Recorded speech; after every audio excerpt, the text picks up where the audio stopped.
In 3, 2, 1. John, are we live? We're live, sir. What's going on, buddy? Not too much. How are you? I'm good. Good, good. Good. Back home. Yeah, from where?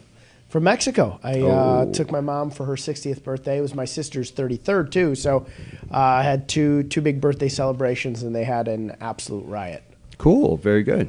What part? Cancun. Nice. Great weather. It's supposedly hurricane season right now, but it rained for 30 minutes the whole trip. It was perfect. Nothing. Beautiful. I do remember seeing you did a quick video of the wraparound Deck? balcony in that? The balcony. Wow. So I got a lot of people asking me how much that cost, which I didn't really answer, and then which hotel that was. It was at the Rio Palace in Cancun, the Rio Palace Peninsula. Yeah. And actually, those rooms are pretty inexpensive. So the upgrade to a room that has like a 800 square foot wraparound deck is like an extra like $75 a day. That's it? That's it. Wow. Like it's the nicest room for the money you can get in a tropical place anywhere. And the Rio's always awesome. Oh, I love it. Cabo, we've done Rio twice. And sharp. So you want to stay at the Palace Rios, though. Because the Palace ones are nicer. And in Cancun, the Peninsula is the newest. The Las Americas is adults only, but it's an older hotel. So we just stayed at the one that had kids, and I don't mind kids. Some people are adverse to having kids on their vacations, but they don't bug me at all. Do they have, or did they have, a pool set aside just for adults? So they have a private pool if you're in the private rooms, but it's not that private, so you're better off getting the room I had and then just kind of deal with the kids if they're in there. But the kids typically stay in a different pool than the one where people are playing volleyball and doing stuff at. Cool. All right. Well, I'm glad that you had a good time, and Mom Daka had a good time. Yeah, she had a blast. Sister Daka. She had a little too much tequila on the day that we took her out on a boat. My sister and her were just toasted on the day we took them out. And we were trying to get her from the front of the boat to the back of the boat each time. And I was just like so cautious because I was like, she's just going to go off the side of the boat. Right. She had a good time. Well, that's good. Good. You're a good son. Oh, thank you. You're very welcome. She's a great mom. Oh, I'm sure she is. And happy birthday again. That's great. Thanks, buddy. Absolutely. Well, we got a great show. We don't have shout outs because I think I'm going to spend the whole hour with this guy and it's going to zip by. So I'm excited to chat with him. I concur. So no shout outs from you. No. I'll just jump right in. I'm, as I stated in the posts earlier today, I was very excited about today and having Jeff here. So let's just get to it. I'll get to it. So our guest today is a legend in MMA and jiu-jitsu. He's fought in the UFC, in Bellator, in Strikeforce, in WEC, XFO, and many, many more. If I butchered any of those, Jeff, just let me know. He's also the head coach of Curran Jiu-Jitsu, the Curran Jiu-Jitsu Academy, and Team Curran MMA. His schools are very, very popular all around the country. And they're growing, and he's an incredible entrepreneur. So I'm pretty excited to have him on. Thanks for coming on. My pleasure. Happy to be here. We finally made it work. Yeah, I know. We've wanted to have this guy on for quite some time. John and I are both obviously very big MMA fans. I'm a huge jiu-jitsu fan. John, I think, is becoming a fan of jiu-jitsu. He's been hanging around me. So we're pretty excited to have you on. Tell us how you got involved in martial arts, because you've been involved for a long, long time now. Yeah, so I started training just like, I think when I was like 5 years old, I went to like the local park district karate and, took class and tried that out. And I think it was one of those like 4-week session type things. And then when it expired, it was done. And we didn't have the money to do like regular monthly lessons at that school. So I would wait for the next park district thing to happen. And I just grew up thinking I was Chinese or Japanese or whatever. I was just a fan of anything that had to do with fighting and martial arts. And when I got a little older, I was able to go back to karate class. I think maybe,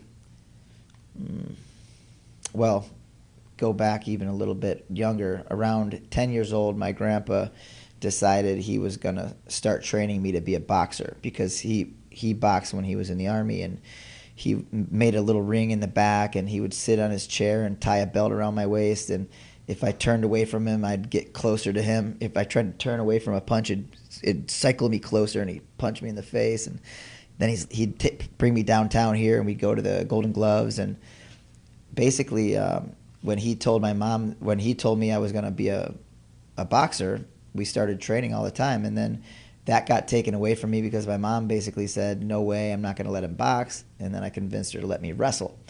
So I did like a couple wrestling camps, like 3rd, 4th grade or 4th, 5th grade. And then I went and did 3 years straight in junior high wrestling. And during that time, during the off time, I started training at that karate school that I wasn't able to afford when I was younger. And my dad helped me get there and stuff like that. And then my training partner there, Tom, who lives down here, he got kicked out of that school and said, you got to come and check out this grappling class on Fridays or on Wednesday nights out in my town that I'm in now.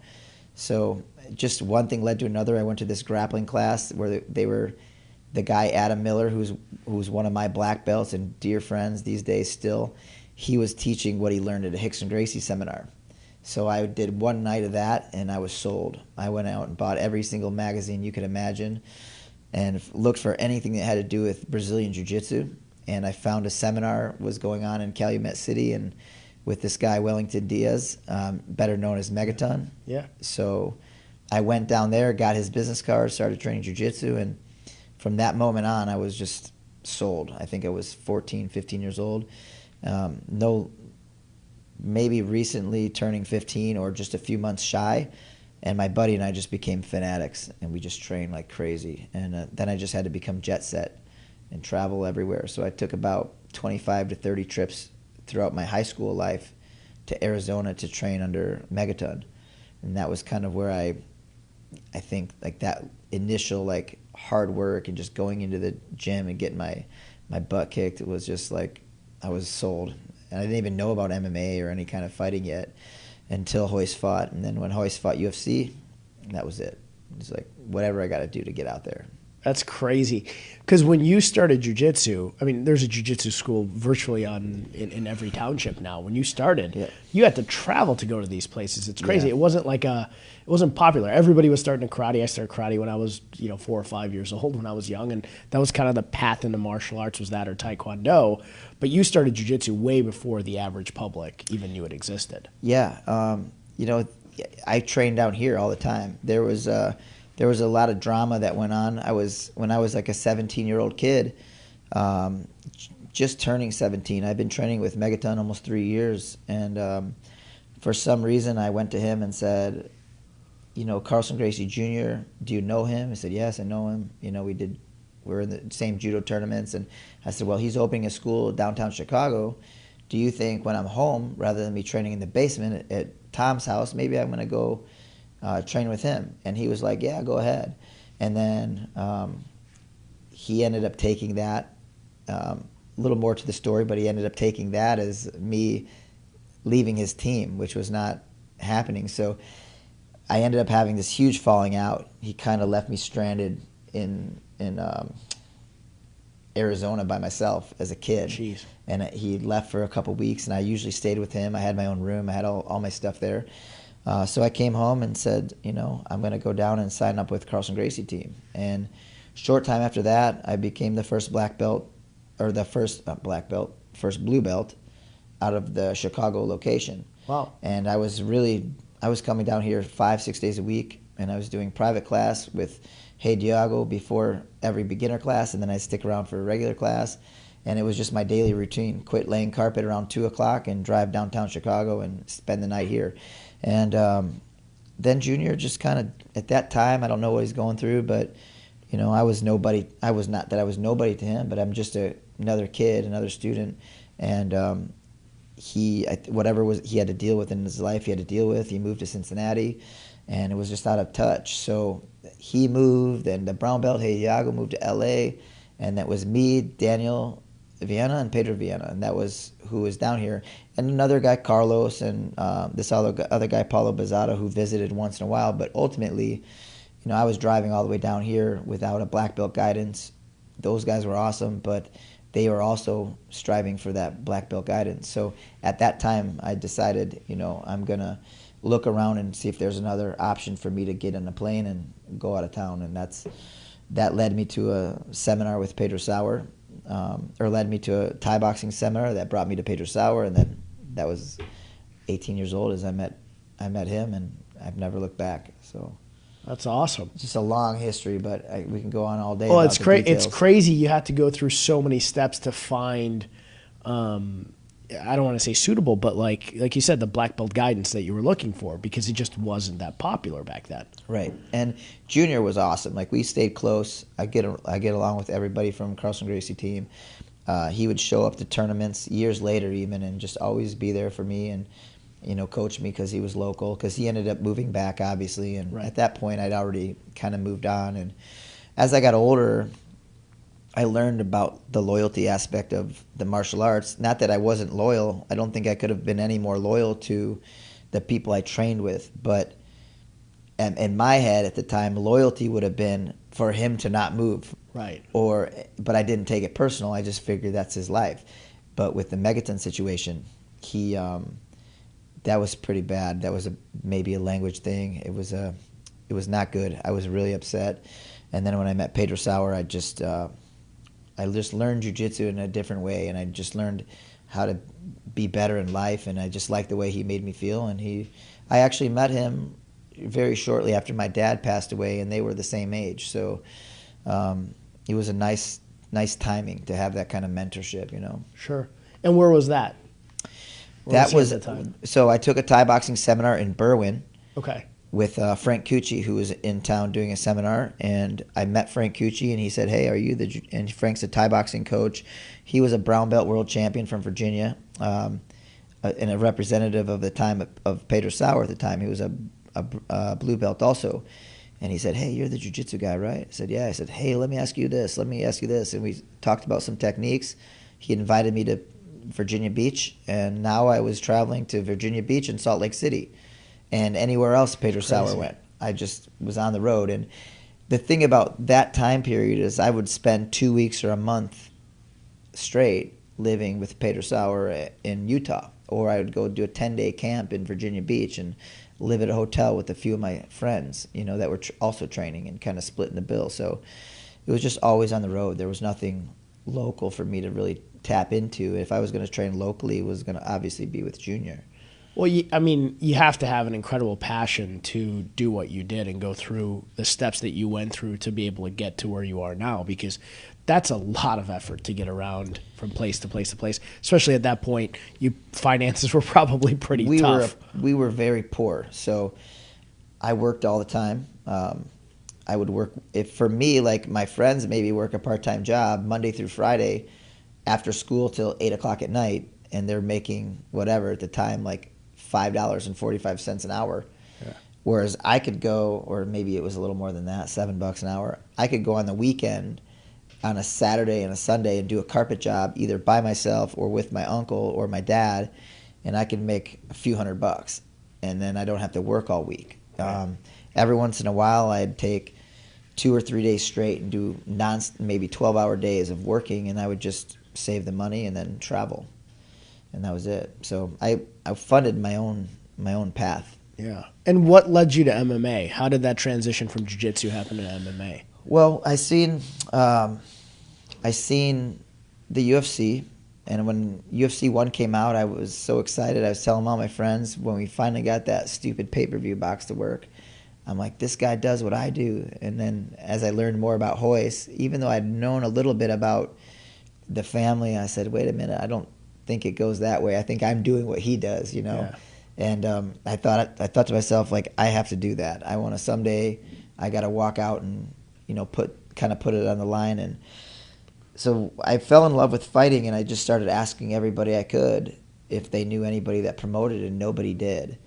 And it might have been in a magazine where I saw an ad about the Extreme Challenge doing a trials, and that was like an 8-man tournament, and the winner would get a pro fight, which basically meant you're getting paid to fight.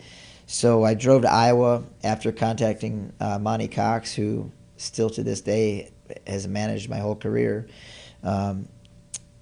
Later years with the help of my good friend Brian Butler from Sucker Punch, but Monty was always there for me, from the beginning. And he called me up and said, hey, if you want to fight, you're in. I need a guy, and it's $35 to enter, and you know. So and you had a tournament. I paid $35 and fought 3 times. That's crazy. Justin Wisniewski, who was Keith Wisniewski's brother, he was in the tournament. He was just a newbie at the time. I fought him. And there was 2 other guys. One of them was a bouncer for the bar and also trained at Pat Militich's, and he was the finals. So I ended up winning all 3 fights, and that just kind of started it out. And everyone was like, okay, cool, you did it. Now you're done. I'm like, done. This is just the beginning. What are you talking about? That's awesome. It's crazy when you look back. And I think actually our mutual friend Christian early in his career had some tournament fights where you guys had to fight multiple times in a night. Yeah. That's insane. It's something about it, though. Like, once that first one's done, the nerves change. Now you're just kind of like, hurry up. Like, let's do the next one. We did some challenge fights, too, like in Virginia Beach, like against another team. I had 6 pretty much straight, no-holds-barred fights on a naval base, 6 fights in a day. That's insane. So it wasn't always like the ring setting. You might have just been on a mat doing what people would call like pancration at the time, but you're bare knuckle, you're kicking, you're punching, you're kneeing, you're trying to choke each other. To me, that's about as real of a fight as possible. You know? And most of the times at those tournaments, we didn't even have gloves. So like I fought out multiple times in a day, and I actually preferred that. But nothing really big on the horizon. As the years grew by, those tournaments kind of went further away, and you know, you wake up one day and you're actually known around the world as one of the better guys, which was news to me. And then I was like, oh, I better focus and get a little serious about where and when and stuff like that. And the crazy thing was when you were fighting, they didn't have a lot of the lower weight classes, right? Because like 155 was kind of, I mean, WEC started having lower weight classes, but for a long time, the weight classes were kind of for bigger guys that were cutting down, right? Yeah. Local shows would do whatever weight class had a ticket seller, so that was never a problem. But big shows like the UFC, they went down to 155, and WEC was happening on the West Coast, and I think it was mainly on like Indian reservation land. So they wouldn't fly people out; they just utilized like local people. So you had guys like Uriah Faber and a handful of others just kind of building their momentum out there, which the same way I was building it here locally, only everything happens on the West Coast first. So you had bigger shows, a little better lighting, the whole production was better. Whereas out here, we were just like hoping someone got a VHS of it. Somebody hit record. And, we could at least prove we did it. So UFC at 155 was doing well for a long time, and that's when you had like Matt Serra, Shoney Carter, BJ Penn, everybody's going. And then I got a call to fight Matt Serra. Actually, I didn't get a call. My manager, Monty, he called me and he said, hey, Jeff, you got anybody that would fight Matt Serra on like a week's notice? We got like 7 days. I was like, yeah, me. He's like, well, it's 155, and you said you wanted to start fighting lighter. And I'm like 142 right now, but that's besides the point. So he called Joe Silva, and Joe said Jeff's in. And that one loss was like probably the highlight of my career for many, many years, just having that opportunity to go there. Yeah. The roster for the UFC at the time was maybe 250 people. It was not easy to get in. Yeah. And after I fought Matt, they had one more card featuring lightweights, and that's where I think he fought Ivan Menjivar. And then after that, they nixed the division. Yeah. So I was just like, man, there's no way I'm ever going to be in the UFC. And so 2 fights after me, then Matt goes and knocks out BJ Penn, becomes welterweight champ. Like all this crazy stuff is happening. And then luckily I was fighting in Pride. I had a good contract with Pride to have more fights in the Bushido card. And then obviously they stopped doing those because Zuffa bought Pride. Pride, yeah. And when Zuffa bought Pride, then my contract was transferred to the WEC. Awesome. Yeah, there was a lot of shuffling around. I forgot to mention Pride up front because that's a true MMA fan's like favorite back in the day. How was that? That was crazy because you had the big stadiums and it was chaos out there. It was cool. I mean, 20,000 people and it's silent. Yeah. And so Pride was. I fought in Japan like 5 times, 4 MMA, I think 1 grappling. Like I was there pretty active with some other shows. But Pride was the big one. When I went and fought Pride, I was just like, oh, it doesn't matter what happened here. I made it, Yeah. And it's silent. It was really cool. But the announcer was crazy. What's that? The announcer was nuts. She's awesome. She was crazy. Yeah, that was did they have lower weight classes when you were fighting at Pride? Yeah, so I fought in Pride at 45 or actually in kilograms, I think it was like 143.9 or whatever it was. I fought Hatsuhioki, who's super tall, super difficult fight for me.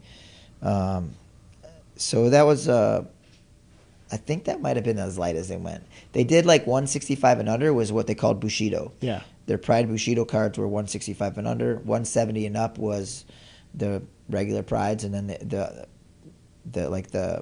Grand Prix tournaments and stuff like that. Yeah, where they had like the Crow Cops and Fedors. Yeah. Yeah, those were some fun fights. I mean, the heavyweight Grand Prix tournaments were insane. Were awesome. I mean, those, you could watch them all day long.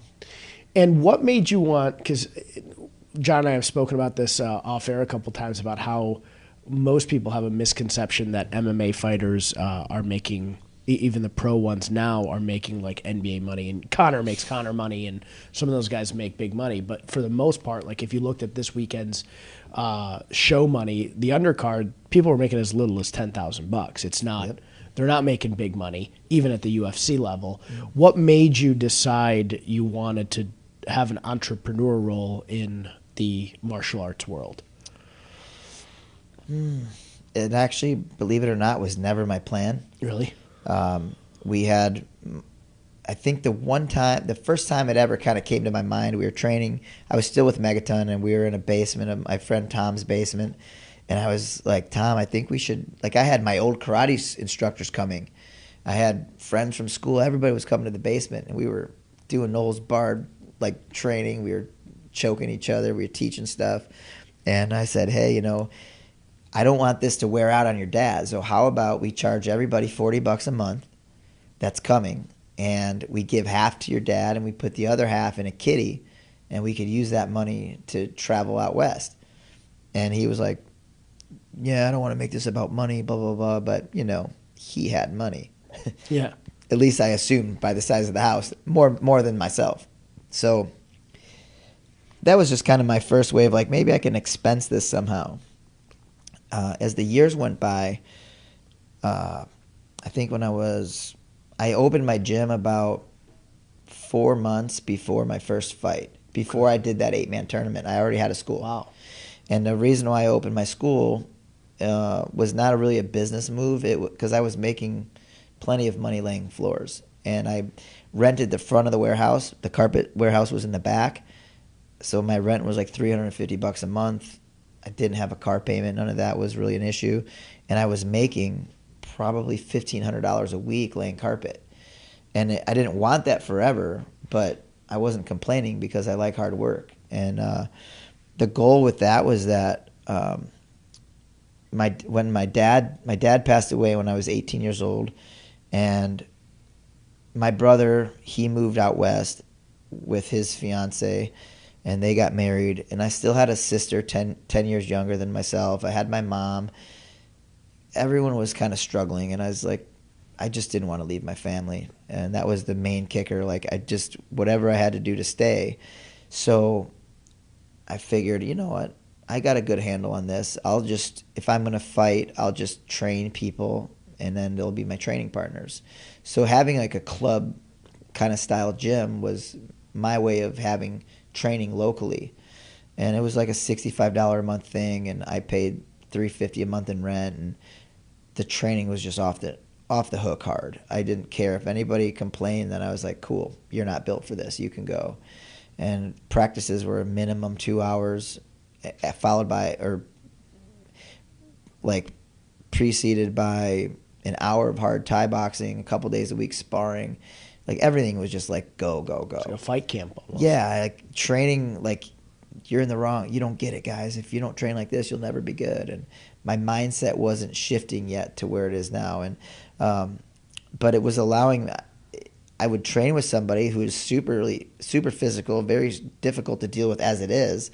And when I tell them to widen their base and put their hand here instead of there and don't let me grab there and do this if I do that, in a month's time, I've got 2-3 guys that are just like wild animals, are really hard to deal with. So go a year or two down the road, and next thing you know, I just got training partners. So then they all want to fight. So I start getting guys ready for fights, and that's just kind of where it launches. Is that what kind of led you into the management side of stuff when you were managing fighters or promoting fighters? The most popular team of my era was Pat Militich's team. And their main reason for that is that the fighters had a stage to showcase their skills on.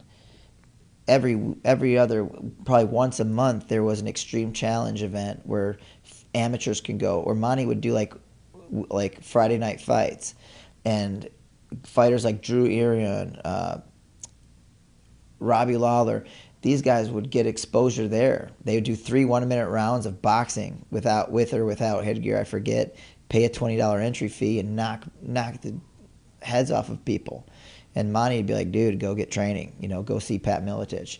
And that's how these guys were found. So all of that momentum of that team, Bonnie's like, look, I think you got enough people. Like, if we can start a show locally, like you said, like I'd mentioned to him, he's like, we can build your guys. So nowadays, if you don't have a promoter that you can trust to get you the fights, it's going to be really hard to build a fighter, because it's very regional. It's actually more local than regional. Promoters only want ticket sellers most of the time. They don't want to bring in somebody, fly 2 people in, pay them money, and or let alone fly them in for an amateur bout. So you just got to know the right people. And I figured, I'll never be able to do this if I have to rely on other people. So I created the XFO with Dan Lardy and Monty Cox, and we were off and running, and we started doing trials, which were amateur shows, and discovering people and keeping them busy. We got Clay Guida his start, Chase Beebe, like guys like that were Jason Guida. Down the list, Bart Palszewski, who was one of my fighters, my cousin Pat Curran, everybody was just built through the XFO. Curtis Blades fought for you guys? What's that? Didn't Curtis? Yeah, the list was huge. Yeah. Chael Sonnen came out here and fought Terry Martin. Yeah. And broke his rib. And lost the fight. Like, Terry Martin's another one. The list goes on. Shoney Carter's fought for us. We didn't build Shoney. He was already Mr. International at that point. But we had so many people that never fought before, where I was like, hell yeah, let's get him. Let's get him some fights, And being a fighter myself, it was easy for me to understand what fighters needed. So I built the XFO for the reason to showcase my guys, but not necessarily always against the other local guys. But at the same time, we had a pretty good win rate, probably 75-80% of the time we were winning. And sometimes, I'd fight other guys from local gyms, and I'd go and have a night where I'm 0-3. And then I'd have another night where I'm 5-1. And other coaches would be complaining that I'm setting their guys up to fail. I'm like, look, I just lost 3 in a row. Like, we're all on the same page. These are fights. We can't predict it. So as the years went by, I just got a little frustrated with being in so many roles. Yeah. Money was not worth it to me. Money, it was not worth the stress. I got to keep my sanity and try to focus on my own career and at least my own team.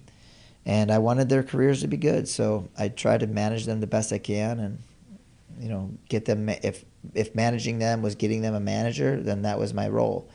Or getting them fights, or making sure that the fights they were taking were going to coincide with training camps with other fighters. It was just it's a really difficult job to be a head coach. So anybody out there that coaches fighters full time knows it. It's a little crazy. And a lot of personalities too. A lot of clashes. And for myself, I think the biggest clash is that I'm also a fighter, and as the coach, I'm trying to be. I know they want me to be hard on them, so I'd say, okay, got to be at sparring, and then you have 20 guys show up for sparring, and then the next week 6, and I'm like, hey guys, so I get on them, and then they get upset, and it's just one of those things where, like, the further away I can get from the large group, the better, because the students really, you got your average guy who works all day, comes and trains 5 days a week, 4 days a week, like religiously, develops skills, healthy, has fun, never complains, pays his tuition, loves jiu-jitsu, loves Thai boxing, can care less about anything else other than just being there and experiencing it. And for years I was so wrapped up in the fight game that I overlooked a lot of those types of people. And thankfully most of them stuck it out, and they were understood where I was at that time in my life. But really, those are the people that need to get the majority of my attention on a daily basis. Yeah. And of course the A-listers, you know, like I got Joey Deal is a stud. One of my fighters, Corey Galloway, stud, but now he's living out west. Right. And of course Felice Herrig, you know, she's my only UFC fighter. Felice is awesome. I love how she wants to work hard and wants to do everything. My only stressful part about that has always been training partners with any female or even heavyweights. It's always hard to find the right people at the right time. So it's always a balance, you know. Yeah. It's always a balance getting everybody ready, but we manage. Well, and you guys, in one thing, and I'll let you explain jiu-jitsu to everybody. I think a lot of times people hear the word jiu-jitsu and they equate it with MMA. What you guys have done, which is really nice, is you have your pro fighters or fighters who are amateurs working towards pro that train together, but you have classes for kids. Your kids program is incredible. You guys have tons of kids. I think you're probably the busiest kids program that I've seen in the area, at least. And then you have, like you said, the 9-to-5er guy like me who might want to show up and do something jiu-jitsu related, who doesn't have aspirations of going and fighting in the UFC. Explain jiu-jitsu to people, because I think it gets a misconception that, I remember the first time I told my mom I'm going to jiu-jitsu, she's like, is that cage fighting stuff? And I'm like, no, it's not at all. There's, I'm not getting struck in the head unless something goes wrong. But explain it to people so that they know. I like to look at jiu-jitsu. To me is 100% first and foremost, it's a self-defense art. Like, we're going to practice not getting hit. We're going to practice what to do in all these bad situations, things like that. But once you take the realism out of it and the street aspect out of it, and you form that base, then jiu-jitsu becomes just this lifestyle and this nice, smooth game of just exploring and training and challenging yourself. And unlike other martial arts, you can't train Thai boxing, maybe a bad example, but you can't train Thai boxing every day, full speed, realistically, without pads, without gloves, without gear, because you'd be crippled, you'd be done.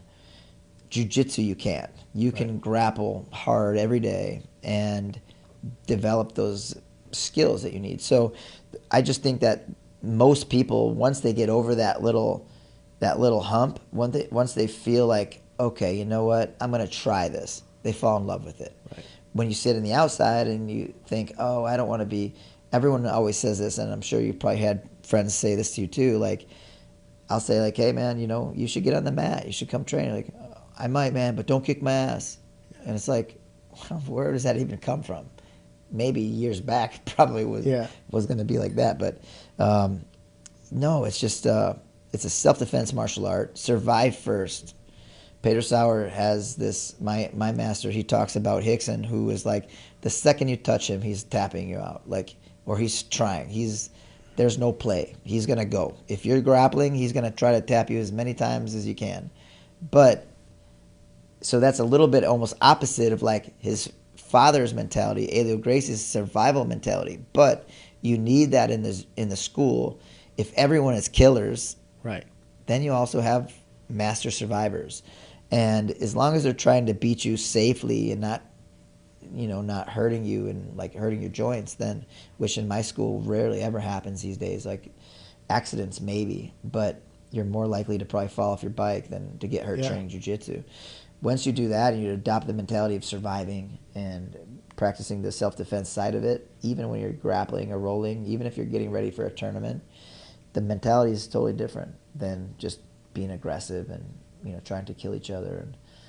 And what's great is anybody of any age can start it. I've seen people, at Valco, we don't have a kids program. You guys start kids very young. But people at 60 started. I've seen people come to the gym who are in their 60s and they're like, hey, I want to do this, and helps them shed a ton of weight. They get in great shape. They feel good about themselves. I think the camaraderie is amazing at most schools. And that's what I love about it. You can be any age, any shape, and you can be any gender and you can start. Whereas I agree, you know, I've boxed a bit, and when you box, if you go hard every single day, if you are the type of guy who's not going to go and have aspirations to do this professionally or to compete, you're going to go to work with a banged up head and ringing ears, and it just, you can't do that every single day. It's not possible. And more and more what we're learning about head injuries these days, I look back in my career and I think, oh my God, I'm lucky, because in 1 month I'll hear about 4 deaths, you know, or you'll have in 2 weeks' time I hear about 3 people dying or being in the ICU, like being like hoping that they wake up from trauma to the brain from either a fight or even hard sparring, and it's just scary. So jiu-jitsu, you don't have any of those worries. Right. As long as you're respectful with your partner, and that culture, like the culture in my school now is very welcoming to anybody. I have a fundamental program that everybody that is new off the street, never done any kind of grappling art or whatever, never done jiu-jitsu, they have to go to fundamentals. They have to learn jiu-jitsu in the right order. It can't be just trying to paint the wall by throwing handfuls of paint at it. We put layers on, little at a time. We just layer this. We break down the position and tell a story. That's probably the best way to put it. When you're in this position, you do this. Here's how it connects to that. And each class is just a rotating 25 classes, and they connect to each other. And having that kind of foundation for the new guy, it's huge, because probably, I don't know how long ago you started jiu-jitsu, but a lot of times we just show up and you don't know. It's just like, okay, guys, hard warm up, and here's a cool move, and then you're like, okay, cool, I remember a move kind of like that, and then you roll hard. It was never like making the connections along the way. Sure. So the connections and the story. Am I engaging in the fight? Am I disengaging in the fight? Am I defending? Am I countering? And the mentality that Peter Sauer always talks about is the mousetrap, and letting them fall into it. He's like Elio Gracie always said, you don't put the cheese in the trap and chase the mouse. You know, you're never going to get them. True. You got to set the trap and wait. So you teach this patience, and so much about jiu-jitsu, if you let it, maybe not if you come in with a very egotistical mindset, it's not going to happen, or skeptical.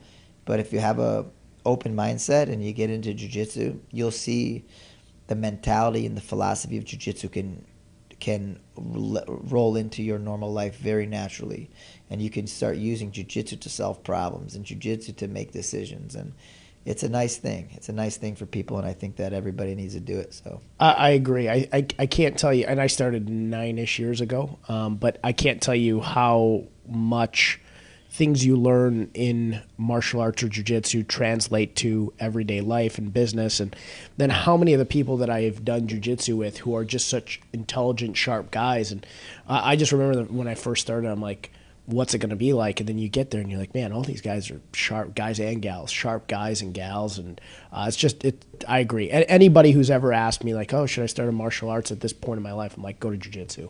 Yeah. You know, that should be your number one stop. The thing, the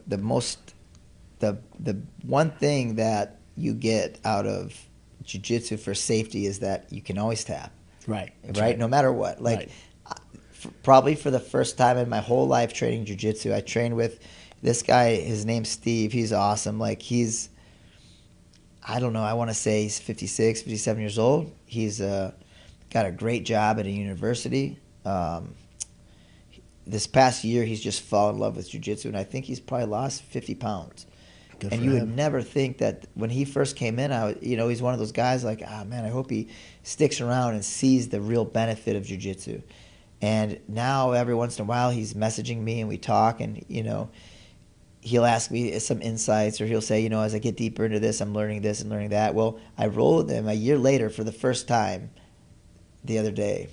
I think it was Saturday. And, I usually let big guys and like new guys like do whatever they want to me. He got me in like a headlock control that I had showed probably a month ago or whatever, or maybe someone else showed it to him when he picked it up. But he's like holding my head and he's anchored and he's putting all his weight on my chest and not trying to crush me, just being that strong and that heavy. Not that, and it was just well distributed weight. He was on my chest, and I almost tapped from pressure. At first, I tried all my tricks to get out, and I'm like, okay, the only trick that I'm going to probably be able to use here is patience, because he's going to that's where he's going to maybe get frustrated that nothing's happening. And he was trying for my arm and holding, and I'm like, nothing I'm doing. I couldn't create any momentum, and eventually he decided, okay, this is getting a little. If I hold on too long, I feel like this might happen. So he let up on me. And if not, man, I probably was going to tap out just from pressure. Yeah.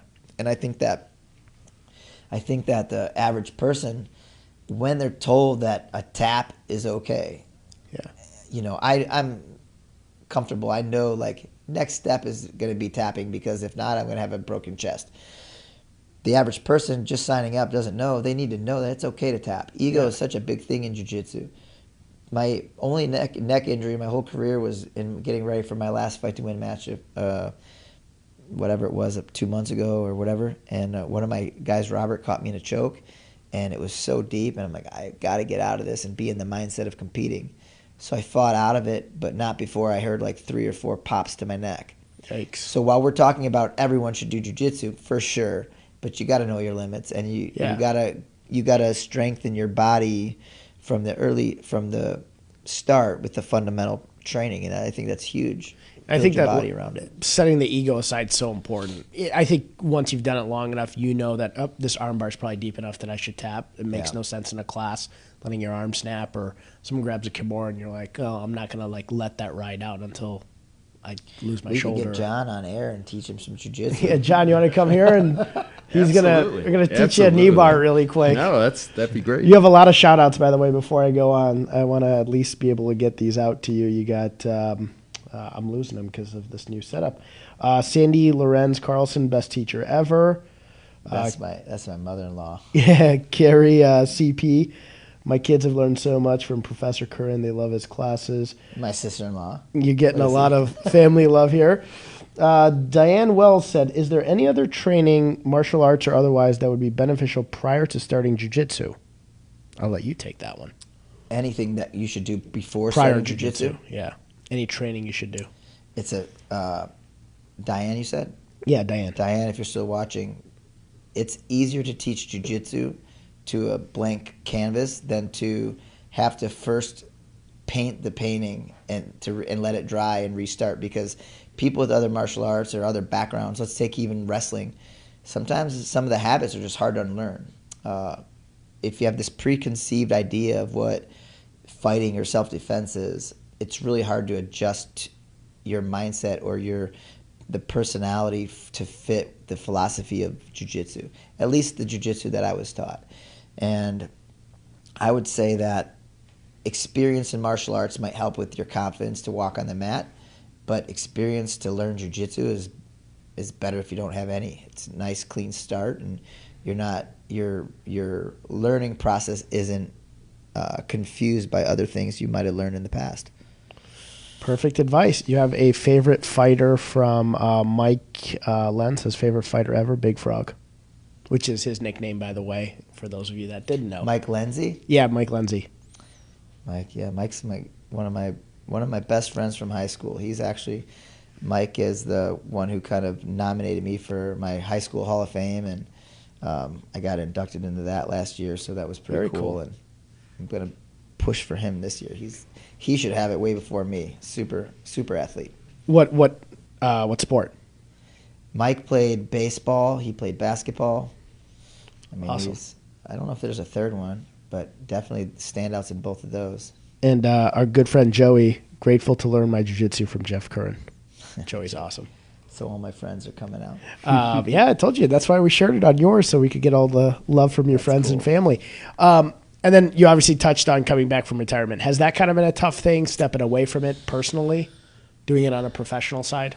Yeah. Probably that's the, I look at BJ Penn right now. Right now BJ Penn is he's overdone it. He should be done. Yeah. For his health. I get the desire more than anybody. I said earlier before we started the show that I've retired 3.5 times. Yep. I retired once, then I retired a second time, and then I took a fight and had to pull out due to medical reasons. Really bad headaches, and they lasted about 6 months, and I couldn't fight. So at that point, I called it quits. And then about 6 months later, I felt great. So I started hunting for a fight, and it took about a year to get the right fight. And that was my last fight that I had against Rafian Stotts. And after that fight, I retired permanently, I should say. But in my head, it's always indefinitely, because fighting is one of those things that no one else in my life really understand what fighting did to me in my own brain. Like, now I'm not talking the damage. That's a different story. I'm talking like it made me my best. It made me feel at least physically and spiritually connected to my kind of what I feel like I live for, in my personal or my professional life, is to execute a game plan and go fight and prepare. So, but the realities are, I would probably need to spend more money on my updated medicals than I would get paid to fight. Yeah. And any injury, the deductible, even if the organization had insurance, whatever, by the end of the day, it's going to be an expense to me if it's not perfect. And getting anything perfect in this sport is not very realistic. So It lingers in my brain. There's not a day that doesn't go by where I don't bother my friend Brian and tell him my ideas on who I could fight and where and when, and message promoters. My train ride down here, I was talking with a promoter and about potential, and he says, I don't think I can afford you. And I'm like, you'd be surprised. I would fight for cheap if it was right. I just, fighting was never for money. We talked about it a little bit earlier on. My whole career, with sponsorship, maybe $300,000 in 20 years of fighting. It's crazy. Maybe. Minus right off the top, take 30% off of that. Right. Because I pay a coach and I pay a manager. And so this was never for money. And there was times where I was fighting easily 8-10 times a year. And early on, paying to fight. What's that? Early on, you were paying to fight. I was paying to fight. I once fought. I drove 6 hours, won the fight in like 30 seconds, took the kids back, choked them out, and didn't get paid to fight because the fight was too quick. So I got a T-shirt and $40. Wow. Unbelievable. And they gave me a hotel for the day at a condemned hotel where me and my team of probably 65 people that carpooled down piled in these couple little hotel rooms that were literally closed up. And they said they were open, or the doors were bashed in, and the owners wouldn't mind if we hung out there, but we couldn't stay the night because they're not paying for hotels. I did every extreme thing you could imagine to find a fight. And you start kind of running around town like a drug addict, like, hey, I'll do it. Hey, what do you got? You know? Yeah. Well, I mean, you did it for the love of it, obviously. I did. I think, obviously, and thankfully, it's led you to having a very successful school. And I think from go, just by chatting with you, and I didn't know your backstory. I had known who you were, and we had met before. I didn't realize how early on the passion started for you, and how dramatically the passion kind of lit a fire in you, traveling like that. Yeah. And it's great. And I'm presuming, and it sounds like your students are saying this as well, that your passion probably really comes out when you're coaching and training now. I'm sure the passion has taken a different path, obviously, and it sounds like you obviously always still want to fight, but I'm guessing that passion's there in coaching now. Yeah, and it's weird. Jiu-jitsu to me was always Gracie Jiu-jitsu. It was, and Pedro Sauer is so Gracie Jiu-jitsu, and to me, Jiu-jitsu is always just Gracie Jiu-jitsu. I want to forget about teams. It's team Jiu-jitsu for me. So all I ever wanted to do was carry that flag of I want to go down in history as the guy that did my part to show jiu-jitsu's effectiveness. I grew up watching Gracie in action tapes, bare knuckle fighting. Gracie challenges. Oh my God, the Gracie challenges everywhere. And it was like, I just wanted that. I would gladly travel around the world and go to dojos and fight different people, but I want people to know what it's for. Right. MMA took this turn to be a sport, and one day when my manager called me, and he's like, Monty's like, hey, Jeff, did you hear the news? And I'm like, what? He's like, oh, you're ranked number 9 in the world. And I was like, where? He's like, oh, on SureDog. I said, where's that? He's like, it's on the internet. I'm like, I don't even have internet. Yeah. You know, I don't have an email. I don't have an internet. I have none of that.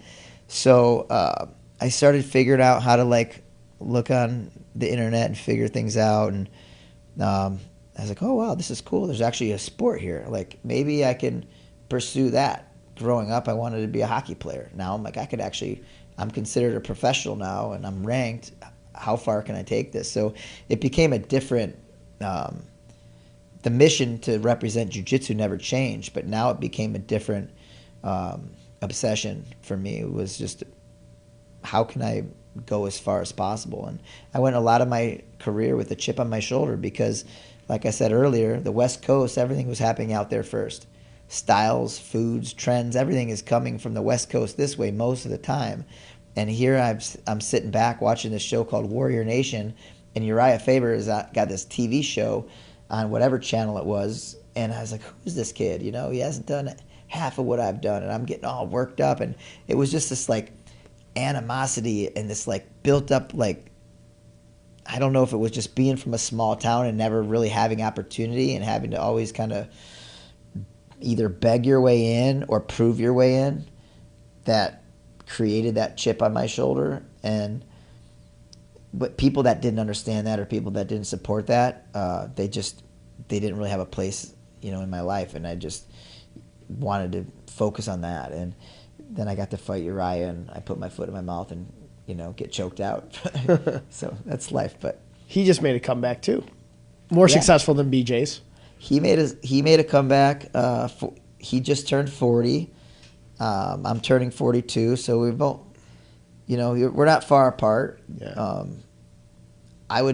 If I was getting paid what he's getting paid, if I would have had, let's just say 1 or 2 good wins in the earlier days of my WEC or my UFC career, probably would have been the deciding factor of where I sit in the overall roster and like what my value is. But, you know, when I left the UFC, I was getting paid $8,000. You know, like $8,000 to show, $8,000 more if I win, and it would go up to 10 and 10 if I won that fight. And you know, you don't win, and then you had 2 losses in a row, so they cut you and back to the drawing board. And it's just hard on you because for something that was never about money, it was never about fame, it was only about representation. When everyone else is getting those things, it starts to become this weird like psychology of what am I missing or what am I doing wrong. So you just keep trying to fix and better. And I try to adopt these days.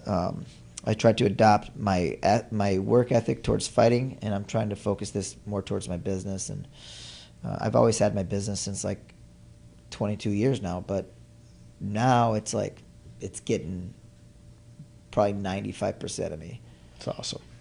What do you think about the sport jiu-jitsu kind of taking off? Because there's like professional jiu-jitsu now. It's got itself a platform that in the last couple of years at least has become bigger than it's ever become or been. I love sport jiu-jitsu. I mean, I thought I was going to love it a lot more I stopped competing really actively after purple belt. I won a few good championships there, and then I had a few super fights as a brown belt and a black belt. And my MMA career was so busy, coupled with a pro boxing career. At one point, doing jiu-jitsu, boxing, and MMA, I'm basically a 3-sport athlete and trying to run my gym. So something always gave, I think, you know, with that. The experience was good, and that's why I got into it. But with the sport jiu-jitsu, I enjoy doing super fights. Like, I love Fight to Win and being able to go out and have the stage and do one match. I thought I was going to be more into the tournament scene, But I think what happens with that, having kids and having a business, Right. and you know, my wife and I trying to just keep things as realistic as possible, like to spend money on a tournament fee, even if I get reimbursed by a sponsor, I still got to buy a flight. I still got to buy a hotel. If I go locally, now I'm going in subpar at best up against some young rising kids who might be down the street. I don't want anybody making a name off of me. Right. Because the real me, when I'm game, is a different entity that they would face. Well, what I didn't like, and I don't know if you saw the comments that Keenan just recently made, saying that Helio and Hickson would have been purple belts at best right now. And it's like, yeah, maybe if they went into a IBJJF match, you could say that, but jiu-jitsu started off as quite the self-defense martial art, and I would venture a guess that Hickson would kick the crap out of Keenan if they got into a fight. Look, you got combat jiu-jitsu. Right. Guys are slapping which is a each slapping other. one, right? They're slapping each other while they grapple. Yeah. It's hard for me. Where would somebody like Keenan be if somebody's trying to punch him in the face? Right. What happens to his jiu-jitsu? He can say all day long what would happen, but we don't know that. Right. Until he fights somebody his size that knows how to fight and wants to hurt him. Yeah. Hickson, 18 years old, fighting Zulu, like, the guy was rough. Vale Tudo's been in Brazil for many years. Tough guys. They know how to sprawl. They know how to kick, punch, tie box. They knew how to escape jiu-jitsu. Some of them knew jiu-jitsu. Like, there's a whole world of jiu-jitsu in Brazil that isn't the Gracie family. Right. Of guys that came up under the other lineage at the same time with Mitsumi Maeda. So, man, that's like the Pedro Neres side.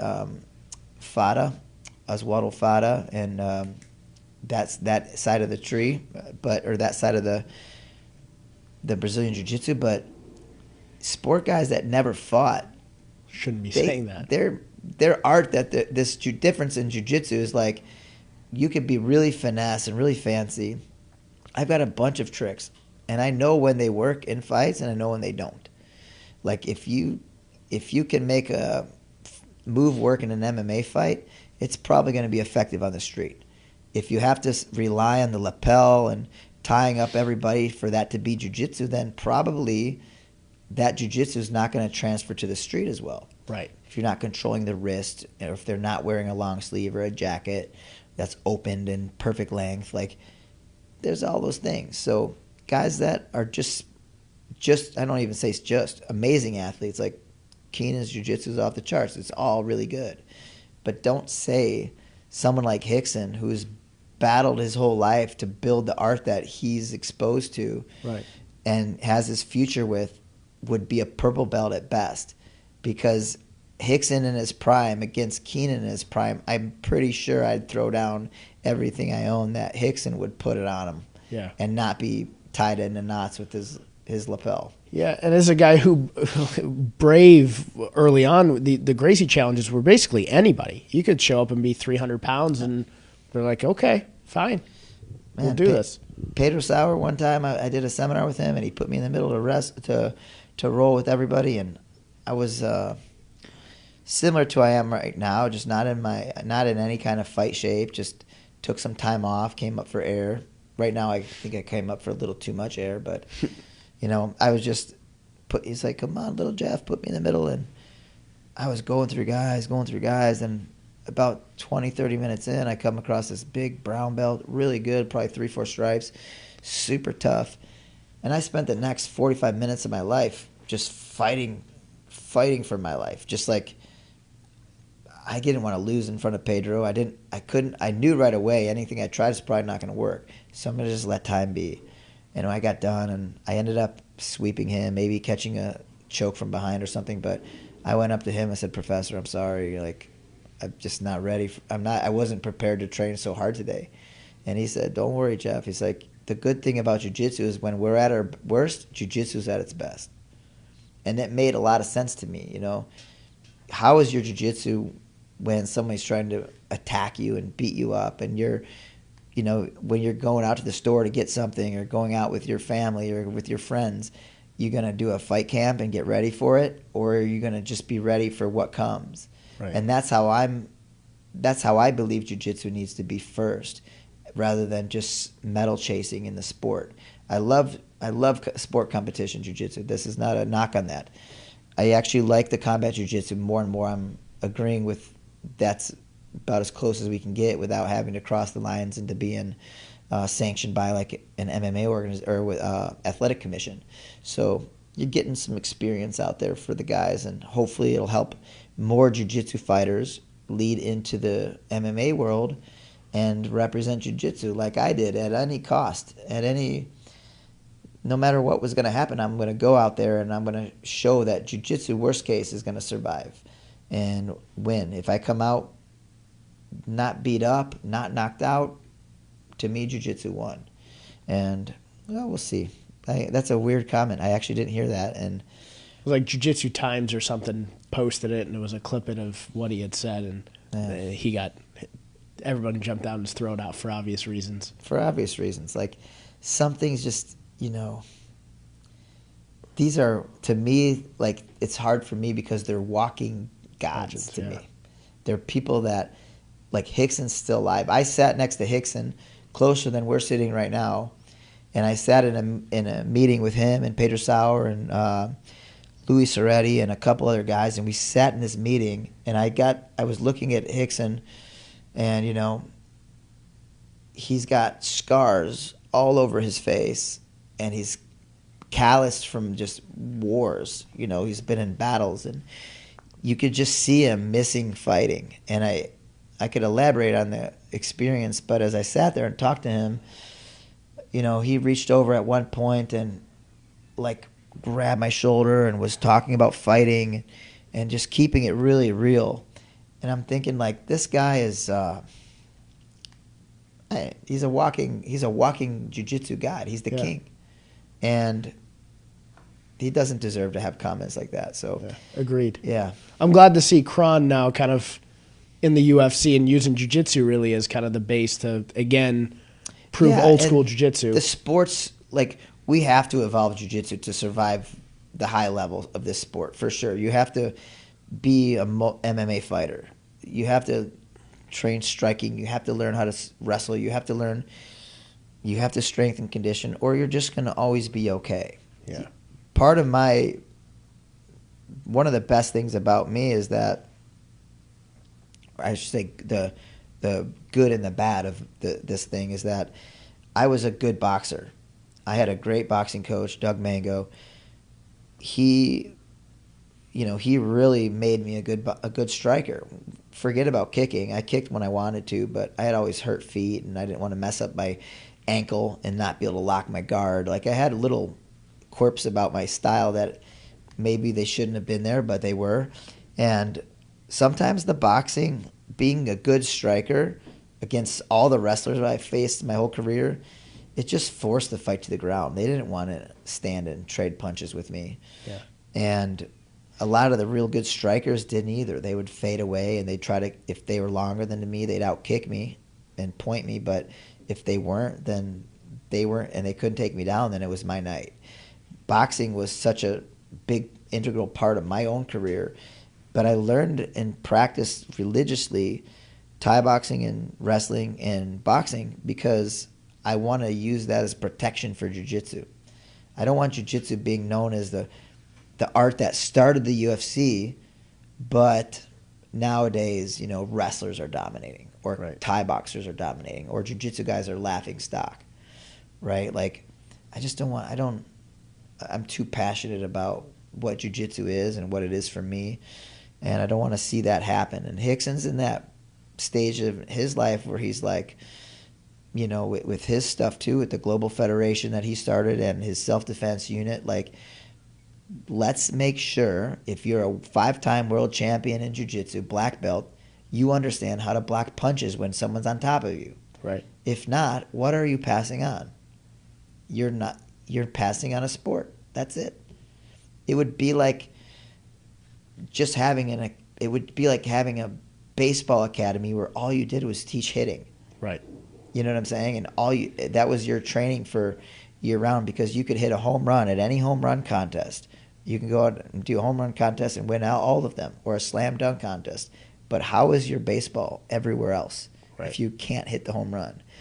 And I use other sports as analogies like that sometimes, but if you think about it, jiu-jitsu, where you're just grappling and looking for the submission and no one's trying to hit you, is completely just like maybe a quarter of what jiu-jitsu is all about. Right? Yeah. And what's on the line? Your life on the line? Right. The money that's going to pay your bills on the line? Like, what are the other factors that surround it? It's crazy. So what's kind of next steps for Jeff Curran? Are you going to do a lot of focusing on the team and the school now? Yeah, that's kind of a common thing. People say, oh, now you can just run your gym. Like, I've been running my gym since I was 19. About 6 months before my first fight, I started my school. I understand those responsibilities. Then I had no help. Now would be an ideal time for me to have a fight career. Yeah. Because now I could wake up now and you have just the free time. Train and travel and do whatever necessary to get. But since I can't do that, and fighting is one of those things, is the longer it drags out before I fight, the further away realistically I'm going to get from ever doing it again. I have a few other fights I got to get through to even get to a fight, which would probably be just the communication with my wife. Yeah. She's all about me doing what I do, but it's enough is enough, and my health is issues, and the why and what are we working towards thing. Sure. But when it comes to my overall future, my life is just building my business, which is just doesn't take anything other than just work ethic and being a place where you're good with people, good to people, I should say. I could be bad with people and treat them good, but my staff is awesome. I build my school up.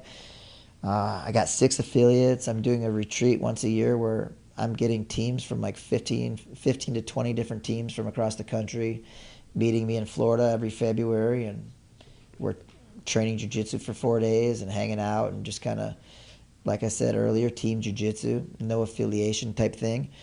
I love working for Pedro Sauer's association and, helping him spread. I want to spread on his legacy.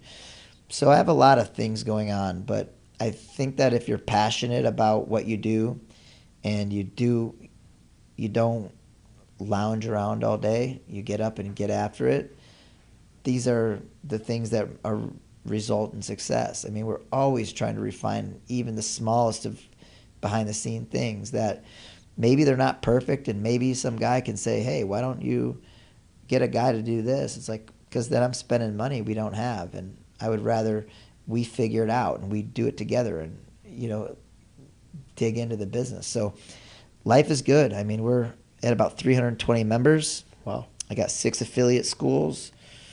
I can probably go every weekend and do a seminar if I wanted to. I try to limit it to about 10 or 12 a year because I want a life. I spent every weekend in a corner in a locker room and cornering MMA fighters for better part of 18 years, 19 years. These last few years I'm trying to pull away from having a big fight team and reset and see what my next crop of guys will do as they come through my new system and my new approach to kind of running my business and my school. And should they be able to fight or want to fight, then absolutely, I'll be there and be in their corner and help get them ready. Other than that, man, just train. You got some more shout-outs. Mike Westcott actually said, good evening, sir. Hopefully be able to meet and train with you at the headquarters for winter camp. Is that the once a year? So the winter camp at the headquarters he's talking about is Pedro Sauer does a couple conferences a year, like training camps at his affiliate or at his headquarters in Herndon, Virginia. And like the last couple, I've been doing a Friday night no-gi session too, and that no-gi session had like almost 200 people at it. So I'm meeting a lot of good people and a lot of affiliates of Pedro's because he's got like 200 and some affiliates. Wow. So I meet them and then I make good relationships and they get to see my jiu-jitsu. And, I think more than just the jiu-jitsu, I think like I've lived it, and I think that's important. Yeah. A lot of people open up businesses and know nothing about their product. Like, I want to own a bar. Like, right. Bad. I want to buy a bar. My biggest reason why I don't pursue it is probably that I don't know enough about the bar business. And I think that even though I worked in a bar for a few years, even though I've got friends that are knowledgeable, it's new territory. Yeah. I don't want to be the guy who just owns a gym or owns a business and has to hire people to run it. Because when my toilet overflows, I'm plunging it. When staff calls in and can't teach, I'm covering their spot. I got to know the ins and outs of my business. And I think too many people go into business thinking that now they're going to be like, yeah, I'm the owner of this place, and they're going to point fingers and delegate. That's the biggest misused word I think in business is delegate. Delegate what to who? Like, it's your business. You got to know. Right. Anyone I'm delegating work to, I've already spent 10 years, 20 years developing that person for the role by them being my student and living and breathing and seeing me personally do everything that I'm preaching to them well before they were even an employee, because I've always just hired from within my school, with the exception of one time, and it backfired on me. So you hire, you got to know your business. That's the biggest thing. And my advice to anybody that's watching that wants to own a gym, wants to own a business in general, you got to know your business. You cannot be at the disposal of other people knowing. It's like going out on the street and saying, I hope somebody knows jiu-jitsu and is willing to step in if someone attacks me, right? Because you don't know what's coming at you. In business, you just don't know. You got to be ready for it, and you got to be able to do it yourself. Well, John was holding up a sign a bit ago, ask an entrepreneur question. He just answered it, his advice for entrepreneurs. Great advice. Joey is asking me, and I wanted to ask you this as well. Tell us about the retreat. When is it? How does it work? Who can join a retreat? So my retreat is bjjretreats.com. In 2016, I'll just tell you really quick how it kind of came together. In 2016, I was invited to be a guest instructor with Peter Sauer on his jiu-jitsu cruise that was ran by Grapplers Escape. So we went all around the Caribbean. Joey was my plus one. My wife couldn't come or didn't want to leave the kids, one of the two. So we nestled up together every night and had a nice romantic cruise. Jiu-jitsu all day long and some sun here and there. And in that process, I was talking with the owner, Catherine, and she's a very nice, very good business person, and she's a very nice lady. And I said, Catherine, I think I want to do something stateside that's a little more convenient and people don't have to spend as much money. And we talked about maybe doing something together. But in the discussions, I felt like the price point and kind of the demographic I want to reach, there's not going to be any room for me to try to do some major markups and make it an expensive event. So I said, I'm going to go up north, talk to my friend. We were given a room up north in Wisconsin in Mercer as a trial run. They gave us the room for free, $50 room nights, and I did my first retreat called the Northwoods Retreat.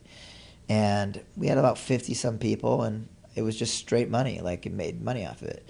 So I took that money and I saved it, and then after the next one, I took that money and I bought mats and a trailer. And then I said, now we have the mats, now we have the trailer.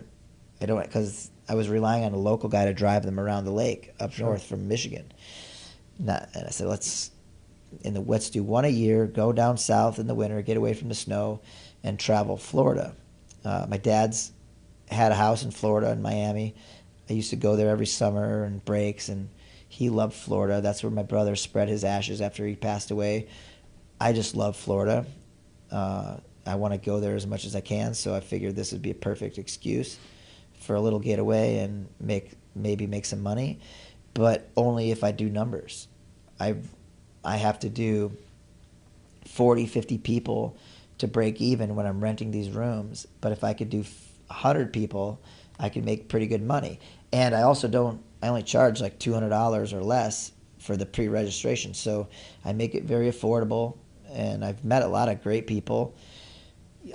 Bunch of other black belts chip in and teach an hour or teach a move or two, but for the most part, it's 4 days of me just saturating my group with my rendition of jiu-jitsu, and I pick a position to focus on, and I try to let them leave there feeling like they really improved on that. And then all the downtime, we're in the water, we're hanging out together, we're getting drinks or getting dinner, and just everybody just mixes up. Ooh, some great friendships were made, and it's just awesome. So I've done 2 up north, Cocoa Beach, Daytona Beach, and this year's Clearwater Beach, or February is in Clearwater Beach is the next one, and we're already almost at capacity. Awesome. When is it? February 21st through the 23rd. Awesome. You have a Richard Bryan said, definitely affordable, happy to travel the distance to attend them, even from the Caribbean. Jeremiah Katerina says, thanks for sharing your knowledge. Chris Tower, great interview. And then we have quite a few more, I think, going up. Yeah, so... and then we got a Hi Jungli, love Ty and Jacob. Those are my kids.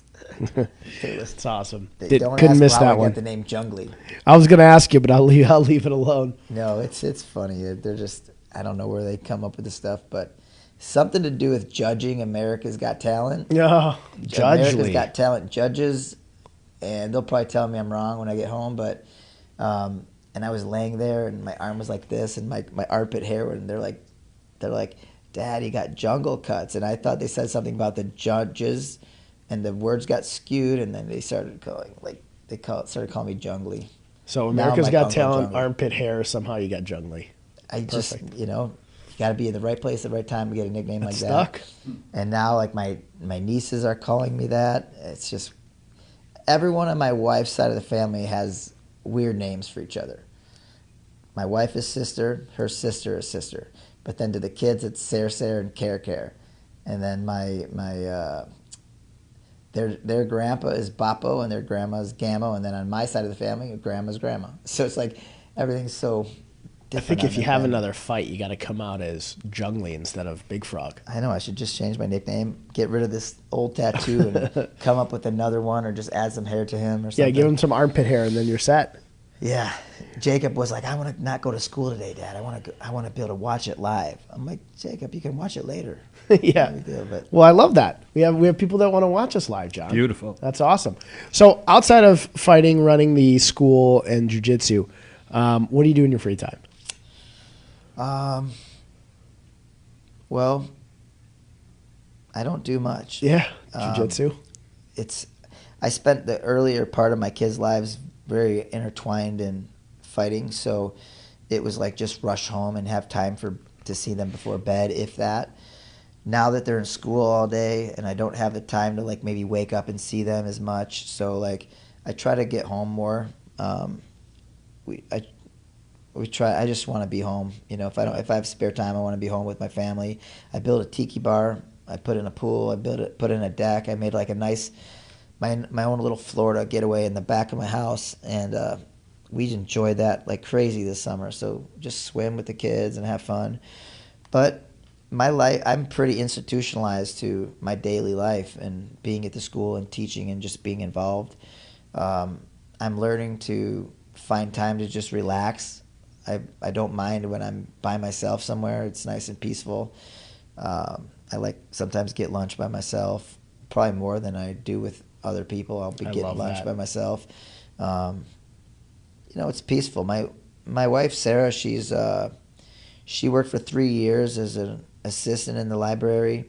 After my son Ty was born and Jacob was born, she was able to be home with the kids and leave her teaching position that she was at for 7 years.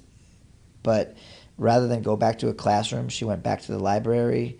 And then the past 2 years, she's been going through all of her recertifications for that position, and then she got hired on at my kid's school for the head librarian. So she's just wrapped up in work. I think with my spare time, we talk about all the things we want to do if we ever have spare time. Yeah, that's life of being an entrepreneur. Yeah, it's like my uncle always said, being in business. He'd always told me he was my biggest business influence was my Uncle Ken, and he always said entrepreneurs are the only people who give up working 40 hours only to work 80. That's exactly right. And he just lives and breathes his work. And I was always with him, and my older brother was always with my other uncle or my dad. So he rubbed off on me, and we wake up and we go to work every day. Well, you obviously have an incredible passion for what you do. So I think that really helps working 80 hours a week because it's a passion that started when you were young. I told John we would blast through this hour. We blasted through it pretty quickly. You have a lot of fans. You have a TJ Abel said Jeff and his team at the Academy are all wonderful role models, and hi from Alexander. Oh, little Alex. Yeah, he seems like he's going to be 6 forever, a little guy. But he loves jiu-jitsu. That's awesome. Well, thanks for coming on. I don't want to take up all of your time. I mean, I think you and I and John especially sitting around talking about martial arts could do this forever in business as well. Appreciate you coming on. Check out Jeff's website. What's your BJJ website? The gym is teamcurran.com. Teamcurran.com. And then if there's any availability for the retreat, I'm seeing a lot of jiu-jitsu guys tuning in. Sign up for the retreat. Seems like it's way more affordable than going to a seminar here, a seminar there, and you said 4 days, correct? Yeah, this one is in Sheridan Sand Key Resort in Clearwater. It's $225 with the pre-registration, and that rate will go up to $275 after the end of October. So like November 1st, it'll bump up. But once you've done one, we have this like loyalty club that you can pre-register before everybody else for like $175, and everybody this year gets a free rash guard. That's awesome. It's a steal. Oh, it's good. Yeah, that's crazy for 4 days. It can't be. Business can't always be about money. It's got to be about an experience and just building camaraderie and brotherhood and team jiu-jitsu. I love it. I'm gonna have to maybe see if I can get Lawrence or Christian or somebody to come down with Lawrence, Christian. I think Johnny too. I told Lawrence a couple times back in the day, like, you gotta come. Christian too. I just, Lawrence travels a lot. He travels like on your way to Fiji or wherever you're going. Yeah. He can manage to stop by and slum it with us in Clearwater. Listen, and it's going to be Florida. He can have his shirt off in the winter. He's going to get kind of cranky if he doesn't have his shirt off in the winter. I'll probably get in a little better shape for this February. Last year it was like, oh, shirt's off. Now I'll probably keep mine on. Yeah, I always keep mine on standing next to him. No one's looking, jump in the pool, and then be like, all right, now my shirt can be off. Well, I just got back from Mexico, and I did an Instagram photo, and I put up there my photo tips for taking a photo. Hide the lower abs in the water, and only just do curls, push-ups, and shrugs for like 3 weeks. Yeah, there's always a way. And then lots of filters. Well, thanks a lot for coming on. Guys, check out his website. Really appreciate you taking the time. Obviously a legend in both MMA and jiu-jitsu. John and I have been kind of chomping at the bits to have you on for a while, so we'd love to have you back at some point again. So anytime, thanks again. I had a blast. Thanks, guys. Yeah, thank you. John, do we have an announcement for next week, or we're going to go announcement list? Yeah. I'll let you announce it. Yeah, absolutely. So next week, we have the marketing director for Hilton Grand Vacations, organization that I do work with. Her name is Natalie Garner, very intelligent, sales-oriented person. She's going to teach us a lot about direct sales. Also, Ariel Davis, who works with Natalie, but is also a contestant for the Miss Illinois pageant. Wow. Yeah, so next week is going to be really, really fun. I'm looking forward to it. This week was awesome. Jeff, if you don't mind, I have a couple quick questions. Oh, I goofed up. I didn't ask you. I didn't have you ask questions. Yeah, I'm here. Shoot. So Jeff, the show goes on. I'm going to put you and I on split screen, so you don't have to turn around. But real quick, a learning experience, because you've gone through so much in your life and are transitioning from fighting into full-time coaching and building the business. Just a life experience, a learning experience you would like to share with us. Something that, just a few words of quick advice. Yeah, summed up without details. I always wanted, we hear the saying, less is more. This is so true. If you reverse those words and you say more is less, it even sounds like a little bit different. I personally was in a situation where I felt like the only thing to do was to expand, and spent so much time trying to build like the mega facility and do all these things to make my members happy, to make a better future for my staff, to put me in a position to grow more. And hire more people. And just, I felt like when I did that, I overshot myself. And it wasn't so bad for the first few years. And then 2009 hit. And the reason why I say like more is less, because the more you have sometimes with the economy the way it is, when the economy takes a really bad backwards plunge, you got to have enough. Not if you don't have enough money to save, you definitely don't want to have so much overhead that it's going to wipe you out. Right. And that's what happened with me. Is life was manageable at the highest peak. Anything less than that, I was struggling. So when the economy had a bad run, it took everything. Thankfully, I didn't have to like cut off my leg or my arm and sell it or something. Like I did everything I could just to salvage and to mitigate the damage that 2009 did to me. And at that point, I had this 24,000 square foot mega facility, and my mortgage was about $16,000 a month. My electric bill was $3,000 a month, and the list goes on. Oof. And I have $50,000 a month coming in and $60,000 a month going out. So every few months I have to fight, take that $30,000, throw it in, and I'm still behind on it. And at the same time, I had no salary as an employee. So I was living off of seminars and whatever.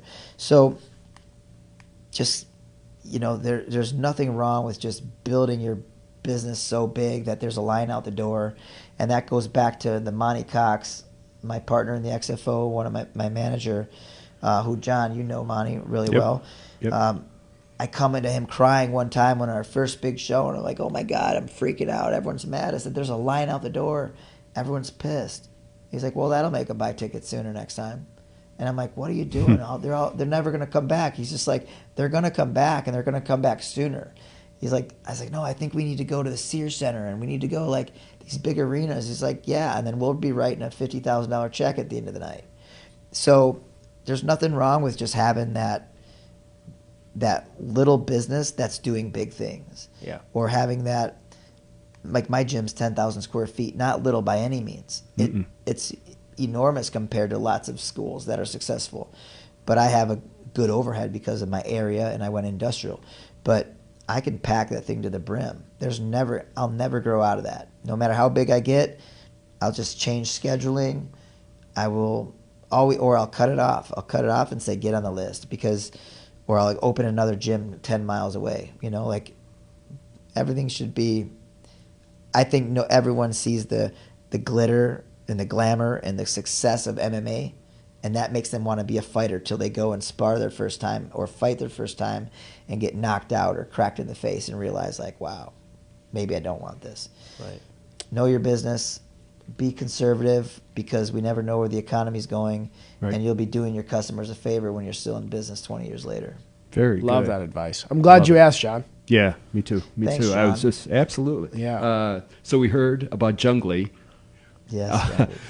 And I'm sure you've told us 1,000 times, but Big Frog, how'd you get that? So Big Frog, I have a tattoo on my back, completely unrelated to fighting. It's a big frog. Okay. I shouldn't even say a big frog. It's just a frog. And it's climbing up some stones, some Japanese kanji or Chinese kanji that was made into stones. These days, don't even know what it meant. I thought it looked cool. I got it when I was 18. Months later, I don't even know the timeline. I was warming up class in Utah, and Pedro Sauer's nephew, Rodrigo, and Amilcar Cipelli, from Team Mika in Vegas, they were also purple belts, and they were like calling me Sapão in Portuguese. It was Big Frog. I asked why. He said, well, you see the tattoo on your back and the warm-ups you were doing. We figured, you like to move like a frog. And nowadays it's kind of become like, I just tell people, like, have you ever tried to catch a frog? Yeah. They're not easy to catch a frog. Very good. Right. There you go. All right. Two good ones guys. from you, John. Well, I've been waiting to talk to this guy for a while. So one more and I'll let you go. When you're in a fight, when you're in the octagon, and you're down on the ground, up against the fence, and you're near the announcers, and if things aren't going your way, and can you hear the announcers saying, oh, he should do this or do that, or ooh, it's not looking good, or however they phrase it. Yeah. Does that get in your head? Do you want to look at somebody like Rogan and just tell them to shut up? Or, I mean, how does that work? Well, I have in plenty of fights to either fans sitting cage side or commentators. When I hear things I don't like, I've told them where to shove it. You know what I'm saying? Like, Yeah, awesome. Right there, in like the middle right there. of what I'm doing, with maybe a little bit more aggression in my voice because like I'm hitting the guy in the face. You know, tell him, you know, go eat shit or something like that. You know, like, come on. The chances are anyone judging you from the outside Doesn't know has as much not to do. ever been with your back to the wall getting punched in the face. Right. You know, so I don't like that kind of criticism. I hate the booing, the random that? booing that happens in the middle of like good strategic. Oh God, fights. it was You're just bad like, in the early days. It was just like, get a room. Why don't you do this? Oh, Why- because it's like, nobody whoa. understood grappling at all. Yeah, it's like, why don't you come over here and I'll do that to you, you asshole.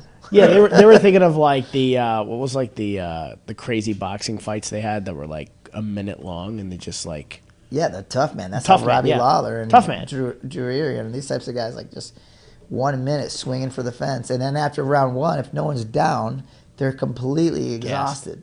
yeah. Man, But that's what everybody expected early on. that's all they wanted. Tough man. They wanted the tough man. Yep. That's awesome. Well, thanks again, Jeff. That was awesome, and what a cool run through kind of your start and your history with jiu-jitsu and MMA, and I wish you nothing but the best of luck, and I'm going to try to get a group of guys to come out to a retreat. Let me know, man. Yeah, you know what? Hit me up. There, I have a private link for the VIP thing too that I left there for some of the latecomers from the loyalty group. So just put you in. It's about the experience. It's a great time, and Awesome. You won't be disappointed. I promise. Very cool. John, anything else from you, buddy? That is all we got for the day. Awesome. We'll see you guys next Wednesday at 3 o'clock. Sounds like we got a great show. And John, make sure to get me a Hilton vacation comp for I will. for next week. See you guys. 3, 2, 1.